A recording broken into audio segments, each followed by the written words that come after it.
Brooks and Davis Real Estate Firm, LLC, offers more value than any other good full-service real estate brokerage firm when it comes to the sale of your home. We offer at least 27 things that contribute to your home selling in the least amount of time at the highest price. To receive our free home selling pamphlet, email us at info@brooksanddavis.com or call 713-665-8329. We also assist people who want to purchase homes or who are interested in getting their real estate license. Visit us at www.brooksanddavis.com. Are you an inspiring entrepreneur? Or maybe you're an entrepreneur looking to take your business to the next level. My name is Larry W. Brooks, and I am the author of Empowering Quotes for the Entrepreneur in You and The Entrepreneur Code. In these two books, I guarantee you there's success secrets that will take your business to the next level. I personally invite you to visit LarryWBrooks.com. Go under the books link and purchase your signed personal copy from myself. You have a great day and have an awesome 2020.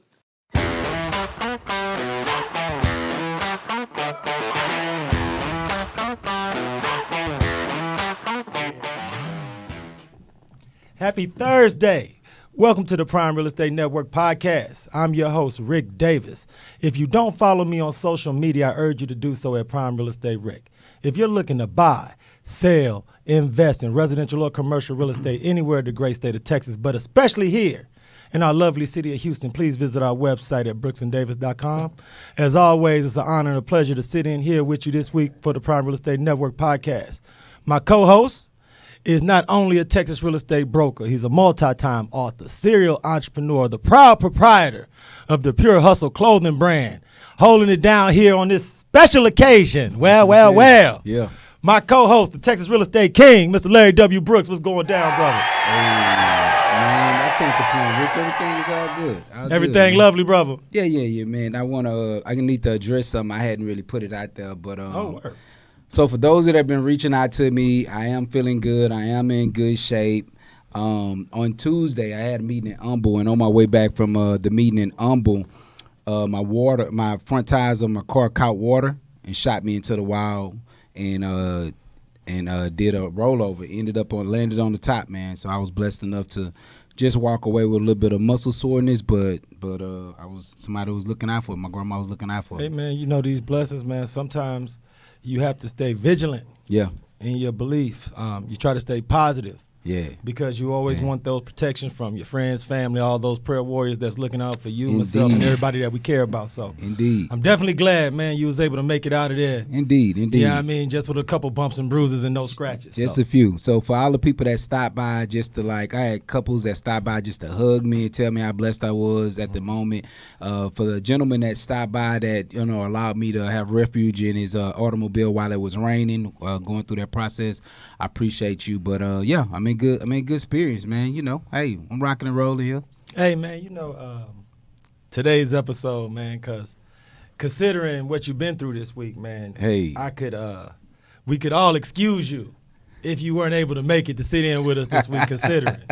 I couldn't miss this, man. Right. Listen, man, it's very rare we get people in the room. Right. I mean, we could probably count them on one hand that knew me before and knew you before who we are. You know what I'm saying? Right. Like before the podcast, before the social media, before the real estate and all that stuff. Man. All of that, man. Like this here, back then friendships, man. And then everybody who checking us out in the audience may notice a differing in my attire this week, man. We a lot more casual. You are, because it's a holiday in the building, Is man. That it? Because you got the bucket cap. Look, man, I'm vacation ready, baby. You are. Because today is that rare occasion where we get a chance to sit in with what I like to claim as the global travel ambassador of the Prime Real Estate Network, man. He really vacations. Come all on, the man. time. This is the global ambassador. This is who I go to for my duckaways, my secret hideaway vacation spots. Yeah. And this is where I go to find out where the coolest bartenders are. No doubt Everywhere about it. my man travels. He gonna know, man. Because if you ever travel with this week's guest, you got to understand it's an interactive experience. Come on. Not only for those traveling with him, but the people who work at the establishments where he kicks it. Come on, man. I done seen him packing people babies around. Get man. out of like, here, man. Come Stop on, it. Man. Hey, look, without any further ado, I want to introduce this week's guest, man. This gentleman is not only one of the more talented entrepreneurs, one of the more creative business developers I've ever had the opportunity to meet, but he is an entrepreneur, social media influencer, and he is the founder of the Travel is the New Club online movement. Without any further ado, I want to introduce to the Prime Real Estate Network audience, me and Mr. Brooks' close personal friend, Mr. Lewis H. Williams the third. I ain't never got an applause thing in my life. Come on, man. Can you hit that again? Yeah, get to him You again, feel man. right? Listen. Yeah, let me get that one. All right. Now I feel important and shit. Come on, baby. Let's get it going. I need that at home when I wake up in the morning. I'm gonna give a clap for myself. I'm gonna send me that thing. I'm gonna use that. Nah, but Lou, man, it's funny, man. Oh wait. First, I came in with champagne. I didn't know if this was like a Christian room or whatever. But we gonna have communion. We know you enjoy champagne, man. Look, once the people start following you, they gonna see it. Hey, look, I'm pulling up. My people know that. Is you serious? Come on. Let's get it going. Give me some. Absolutely. No doubt. Yeah. We doing it. With the rosé, let's get it. We spilling shit, boy. Well, y'all rich. Got to pull it up. There we Yeah. go. There we go. You can't be with the Mr. Travel movement himself and not be a part of some of this help. Well, No, but why? Because everywhere you at, you got one of these in your hand. So and I, it's probably a low key addiction. I need to go get that looked at. Nah, but see, I want why you pulling up, Larry, man. I gotta ask you, Lou, because you travel so much and so often, and you travel abroad, South America, the Caribbean, and I want first question is, and I'm not gonna put you on the spot. So if you had your favorite 2 or 3 vacation locales, without putting them in any particular order, where's your 2 or 3 favorite spots to visit? All right, I definitely would have to say my favorite. I tell you what, Tulum was my favorite before everybody got a PPP loan. Okay. And now it was really cool. Now like it's cluttered, it's a big clusterfuck. They popping up a club on every corner. Yeah. Like they got hookah now. Like it's low key trash. No, but see that's interesting you bring that up, Lou, because you talking about you saw Tulum before and after. Yeah. So is it that were you noticing the investment opportunities the first time you visited? And then when you started going back, you start seeing all the other outside development, or is there still room for people to get it going out there? No, that's dead. So you want to leave that alone. It's dead. Like it's just too much. It's a clusterfuck. You don't want to deal with it. If I could go, but Tulum was up there. Like it was really amazing. Swimming in cenotes. Like it was a bunch of options, a lot of things to do. But if I had to go, my top 3 vacation destinations. One of them is Cartagena, Colombia. It's really awesome. One of them is Tamarindo, Costa Rica. I had a great time there. Yeah. What did you say, Tamarindo? Tamarindo. So you don't fly into San Jose, you fly into Liberia. Okay. But I'm gonna tell you what like top number 1 for me right now that I'm trying to get back to is Lake Atitlan. So Lake Atitlan, you got to fly into Guatemala, and then it's a 3-hour ride to Lake Atitlan. Problem with the 3-hour ride is that's the most queasiest ride I've ever taken in my life. Like, I thought I was going to throw up. I thought I was going to die. It was a lot. Like, now the 3 hours, like the first 2 hours was fine. But then when you have to start going in the mountains, like, I started texting my mom. I was like, look, I don't want to scare you. But, if you don't see me again, shit, you did, I love you as a son, But we started going through little mountains and stuff. And then when you get there, it's like the number 2, number 3 lake in the world. It's huge, big lake. Yeah. And it has like towns around the lake. Right. So you catch a boat to these little towns. And the towns is like, the shit is cool, man. I zip line there. That was another thing I probably did that was dangerous as shit. Because I zip line from one mountain to the other mountain. Probably shouldn't have been doing that shit. Then, like, I'm staying at a hotel right by the volcano because they got like 2 or 3 volcanoes. And the lady was like, yeah, we have volcanoes. They active. I'm like, if I knew them motherfuckers was active, I wouldn't have brought my ass down to this. You know what I'm saying? I know you got active volcanoes and shit like that. And you trapped in the mountains. So if that bitch go off, that's it. That's it. Yeah, like you can't just, like the way Lake Atitlan is set up, you got to go through mountain. You kind of encased. Yeah. Right. So if it would have went off, that would have been it. But I must not be too bright because I'm trying to go back. No, but this the thing though, Lou, because of course, we follow you online, man. And you've always been a traveler from the standpoint of I don't need organized trips with people. You were one of the first people that I know that would do international trips dolo. spur of the moment. Yeah. Right now, I thought about it. I'm doing it. Let's make a play. I see you boys in about a week. You have so many different destinations that you visited, stamps on your passport, post-pandemic, pre-social media, after social media. And I want to ask you this as somebody who was an early adopter as far as social media, sharing trips. What have you seen has been the difference as a global traveler in the last maybe 5 years since everybody has kind of caught the wave of the global travel movement? Well, social media now gives people, like, social media is you know, the reason I called it, you know, Travel is a New Club, because I personally, maybe I'm at that age. I really don't care to go to the club. Like the music, like the music's too damn loud. Like, turn this shit down. You know, maybe I'm that age. Yeah. You know what I'm saying? Yeah. But I'm like, turn They this shit down. always said we was Like, gonna get to that age. yeah, I'm at that age. Like, it's too loud. Turn this shit down. But I mean, like, it really doesn't provide any substance.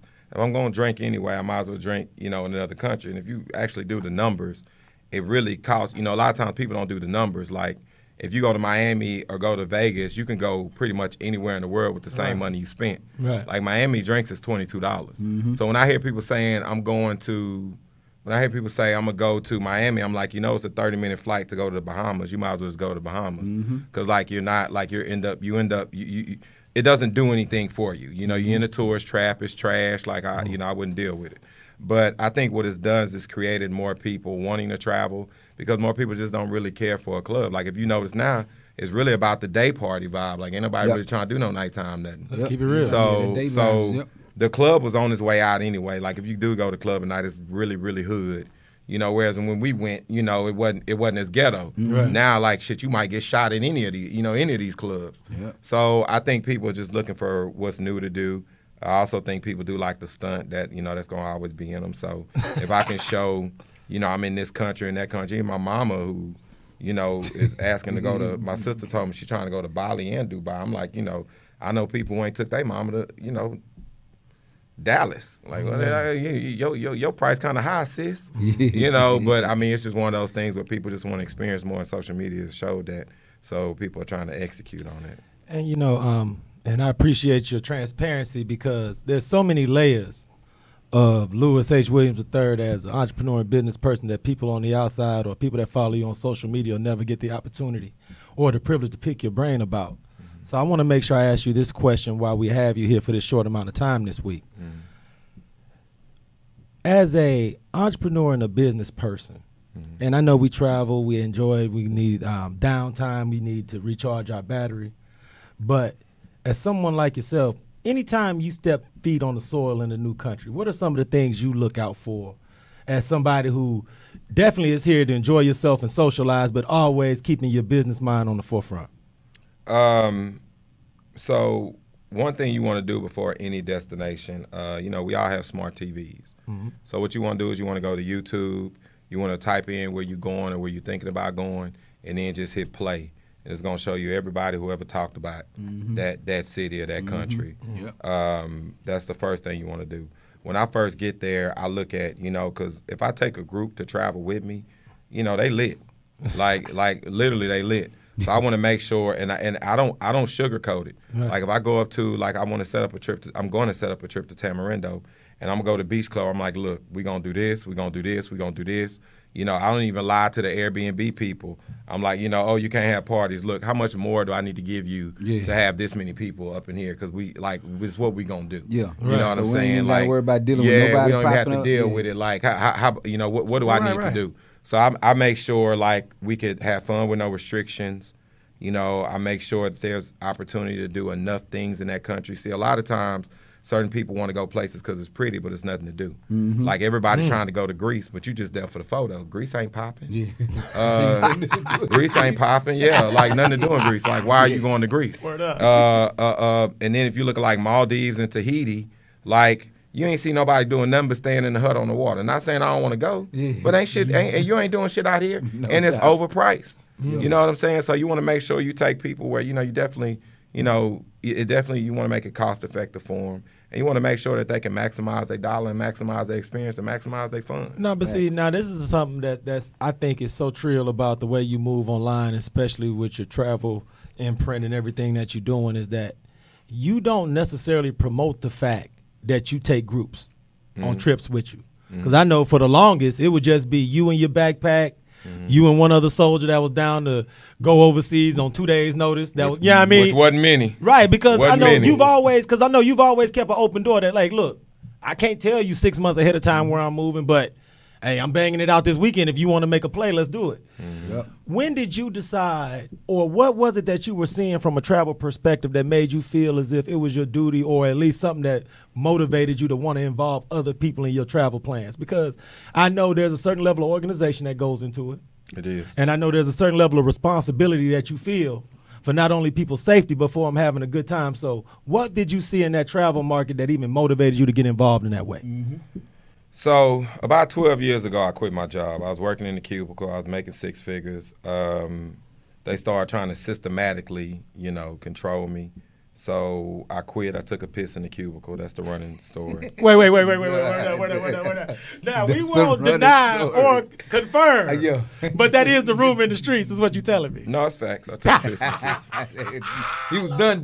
Little as Larry takes a sip of the champagne. What can I say, man? What You can you crazy say? exit the building. That's how you get out of there. Like, you can't make that up. We man. don't That's wait how for the you exit Sandman. building. But Lou, see, it's so deep because there's so many people that travel with you thousands of miles who may only know you under international laws and under international rules, might not ever hung out with you in the States, who would never know anything as far as your background before this life until you started revealing it today. So if you don't mind, because I want to get back to that story, but I also want to give you an opportunity to share with the audience what your life was like before Travel is the New Club, before the I Hustle Nation movement, and before you actually pissed in the cubicle. Yeah. So that I Hustle Nation movement, man. That's look, we're gonna get into all of that. It's just that I want to talk to him after we break to hear from our sponsors, and we'll be right back. Everybody, stay tuned. Let everybody know. Text, email, inbox, DM, and let them know the Prime Real Estate Network episode this week is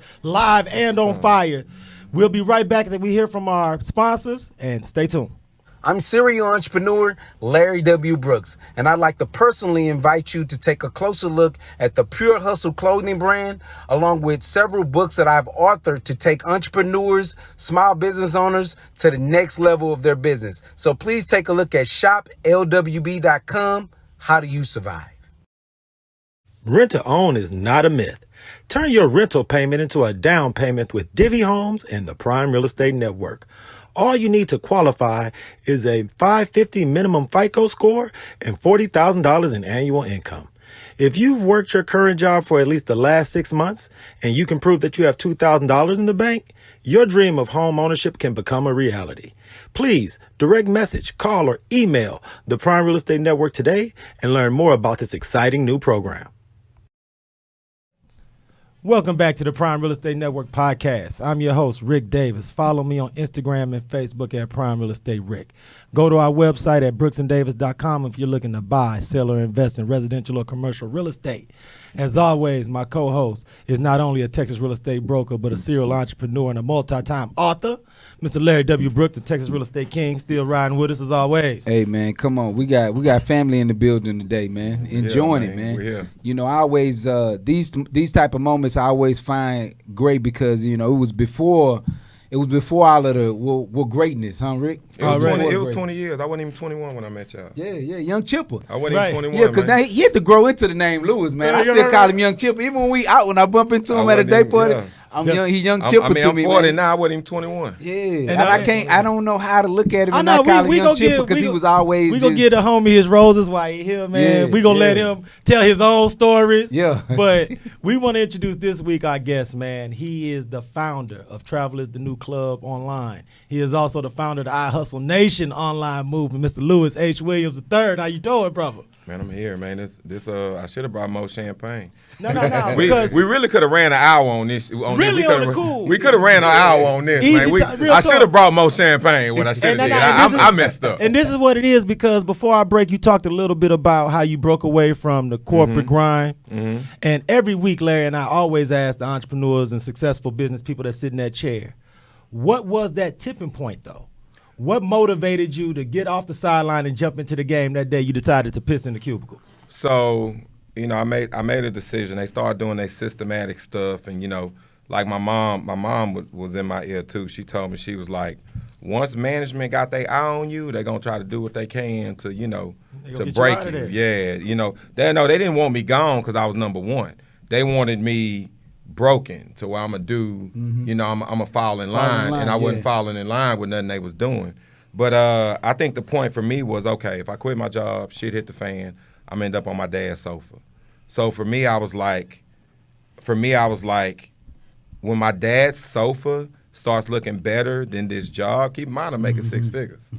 But like, people don't understand, like, not being for sale is in you. Yeah.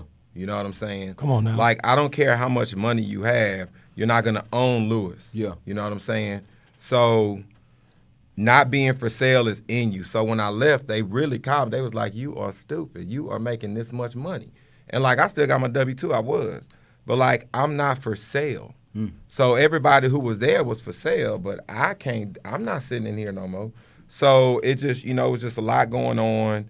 I think my breaking point was I booked a ticket to Toronto. I was going to Toronto.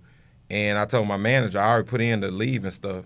And I told my manager, I was like, well, I have a Toronto trip I already put in for that got approved. So he said, I got to go talk to the higher-ups. And when he went and talked to the higher-ups, he came back, he said, we need proof of your plane ticket. What? Let me tell you something, bro. Let me tell you something, bro. Yeah. So, I got something in me where you had me messed up, and when it clicked, it clicked. Yeah. So it clicked that day. So I showed him the ticket, but I was like, this isn't living.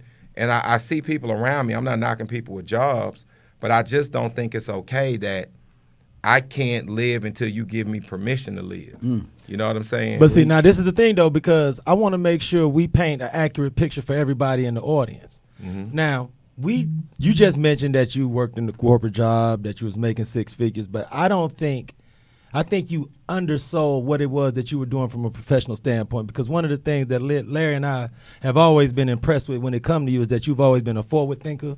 Yeah. And you've always been ahead of the curve, even as a young dude. So let people know, just from a professional background, some of the professional skills and things like that you have. So what people don't know about me, All right, we giving it all up today, giving it up to the about streets, is I'm extremely proficient in all things computers, technology, software, developing, pretty much all that. Yeah. It's one of those things where I had to come to the decision coming out of high school, where college, after my 2 years, I went and I decided I was finished. I was like, this isn't for me, but I have to have something for me. So I went on a self-education spree, and I still do it to this day. My goal is to knock out 2 books a month. But I just went on, network certification, A+ certification, programming, computer programming, graphics. Yeah. Like, I delved so deep into it because I was like, there has to be a better way, to make money than sitting here for 4 years and get this job and, be trapped and confined or whatnot. So pretty much the background was just, and I've always had an eye for what's next. So, like, some people don't notice it, but you always see what's next. So it's like people getting on Tulum. Tulum is done, but Tamarindo, Costa Rica is next. You know what I'm saying? And you got to know, you got to know, like, if that's saturated, then everybody's going to go another route, and just find that next route and plant yourself there. But I do think that's part of your gift, Chip. That third eye, that being able to see something before it happened, is something that everybody doesn't have the capacity for. And that's why I urge everybody to follow you on social media and use you as a guide, not just as far as travel and vacations, but also how to take control of your life. And I got a final question for you, because there are so many people that are math-driven, numbers-driven, accountants, computer programmers who sit behind the desk, who are in a cubicle every day, who don't necessarily look at themselves as a risk taker or a thrill seeker. What advice could you give somebody that you wish you would have got 20 years ago when you were sitting in that cubicle, teeter-tottering on what you should do with your life?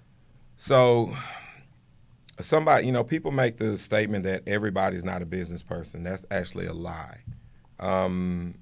everybody has an idea. So God don't make you and like, he made you to have this job. So if you have an idea that you need to executing that idea automatically makes you a business person. Me coming from a background of nothing and parents who, wasn't just rich, you can educate yourself on anything. Mm-hmm. So if you don't want to educate yourself on evolving, just say that.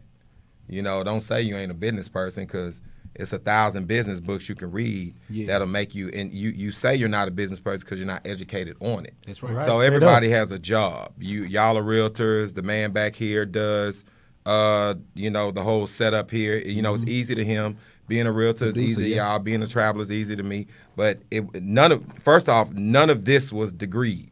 Right. You know what I'm saying? Like, none of this was degreed. We had to create the shit. So I think when you ask people to step outside of their brainwashing and create a new version of themselves, is asking for a lot. But it's the same way you studied for that paper, same way you studied for that test, same way you studied, same way your job put you in training, is the same way you can train yourself to be educated on something. Once you're educated on it, like, you can't lose. Like, y'all been in the real estate game, 10, 15 years, 20 years? 20 years. Yeah, 20-some years. Yeah. So can't nobody tell y'all shit about real estate. Nothing. You know what I'm saying? Right. But couldn't nobody tell y'all shit about real estate 10 years ago. It didn't tell, you know what I'm saying? Yeah. So, like, if you can educate yourself on anything and become more than what you are, and a lot of times what people don't get is, you got to look at yourself as a phone.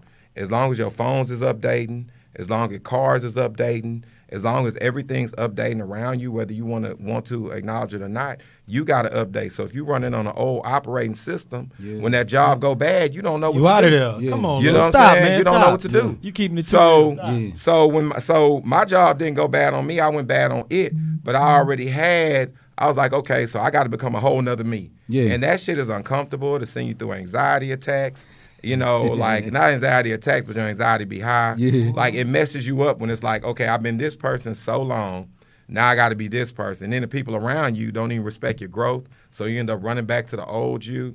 Like, it turns into a clusterfuck, but within that clusterfuck is growth, opportunity, and it's beneficial on the other end of that. Because you got to understand, I left a job, I left a 6-figure job 12 years ago.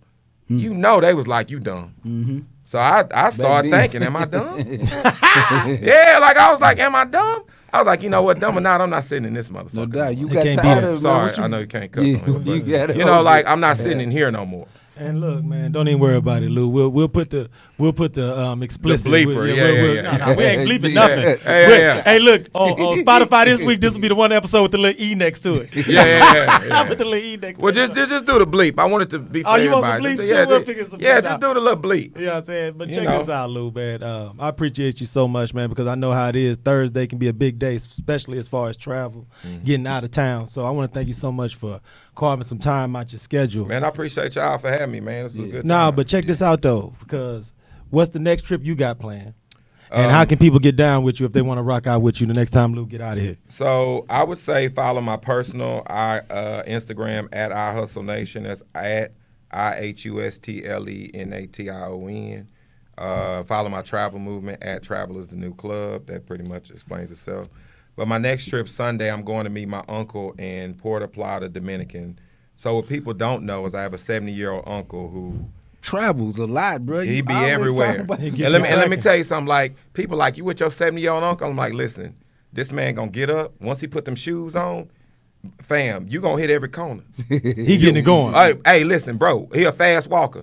Like, let me tell you, and he already know the lay of the land. Yeah. And he instills a lot in me because I'm not, father wasn't present. Mm-hmm. So it's a lot of things he says. Like, one thing he Stick always with you. says is, you only miss out when you don't know. Yeah. So like, he get to Facts. bend in these corners, showing me this, showing me that. Like, he cutting up, and when he does so much cutting up, I'm like, at 70, I'm like, I need to, he make me get up like I'm still in bed. He like, come on, nephew, we gotta, We gotta go. Yeah. Everybody need that inspirational force, everybody, man. everybody. Big shout out to Unc, man. Hold it down, man, as always. Texas Real Estate King, Mr. Larry W. Brooks. Yes, sir. As I ask you every week, Wait. Wait. We didn't give a shout. We didn't give a shout out to John Romar, and we didn't give a shout out to DeAndre Bird. Yeah. Like, you know, I mean, that's know, how the connect took place. Yeah. Like I met through DeAndre Birds. Like I really met these dudes that I wasn't even 21. Yeah. And like I saw guys who was ghetto like me, but like getting money during the day. Yeah. That was definitely Romar. That was definitely Larry. You know, DeAndre Drake wasn't as ghetto, but you know he was in the room. Right. Yeah. You know, Rick D. Like that was the whole it was a whole connecting factor here. That's like. This is a whole 20 years. Yeah, man. Give it up, man. We'd be remiss. Yeah. We'd be remiss if we ain't mentioned it. You know, you want to pay homage to your No people. doubt about it. No doubt. That's how relationships work, bro. No doubt about it. Yeah, that's Now, how it let's works. see how much of Larry personal business we can get him to give out online. I mean, on air. What you got going this weekend, brother? Man, you know what? I'm just giving a shout out to B-Jack, Brandy Jackson. She's been a co-host as well as been on the show a few times. Tonight she's going to be hosting an event at Bar 5015. Bar 5015. Yeah. She's going to be hosting some for the Brandy Agency. So if anyone's in town, feel free to stop by there. I want to say it's from 6 to 9. Okay, That she'll be hosting that. Yeah. So Well, that's look, it. man. I'll be out there. We had way too much fun this episode. I'm drinking champagne on air. That's a first. So on behalf of Well, myself, look at me being the first. hey, look, on at me behalf of being the first. myself, Rick Davis, and the Texas Real Estate King, Mr. Larry W. Brooks, I want to invite everybody to tune in next week to the Prime Real Estate Network podcast. As always, if you're looking to buy, sell, or invest in residential or commercial real estate, we're only a text, inbox, or DM away. And until next Thursday, be blessed.